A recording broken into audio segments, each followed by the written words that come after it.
ഡ്രൈവിംഗിന്റെ basic എന്താന്ന് വെച്ചാൽ ABC. A for accelerator, B for brake, C for clutch. അപ്പൊ D4 എന്താ ടീച്ചർ? D for death. മര്യാദയ്ക്ക് ഓടിച്ചില്ലെങ്കിൽ അത് സംഭവിക്കും. ശരി, ഞാനൊരു ചോദ്യം ചോദിക്കാം. ഒരു കുട്ടി റോട്ടിക്ക് ചാടി, പുറകെ ഒരു അമ്മാവി റോട്ടിക്ക് ചാടി. നീ ഏത് ചവിട്ടും? ഞാൻ 2 ചവിട്ടും. അല്ല, ബ്രേക്ക് ചവിട്ടണം.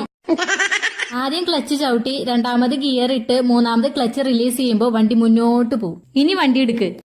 ക്ലച്ച് ചവിട്ടി സെക്കൻഡ് ഗിയർ ഇട്ട്. ആദ്യം നീ സെക്കൻഡ് ഗിയർ ആണ് ഓടണേ. ടീച്ചറല്ല പറഞ്ഞ ആദ്യം ക്ലച്ച് ചവിട്ടി രണ്ടാമത്തെ ഗിയർ ഇടാൻ. ഫസ്റ്റ് ക്ലച്ച് ചവിട്ടി രണ്ടാമത് ഫസ്റ്റ് ഗിയർ ഇടണം എന്നാണ് ടീച്ചർ പറഞ്ഞത്. ഏതാ ആദ്യം പിടിക്കേണ്ടത്? എനിക്കിങ്ങനെ ഇടയ്ക്കിടയ്ക്ക് പിടിക്കാനൊന്നും പറ്റില്ല.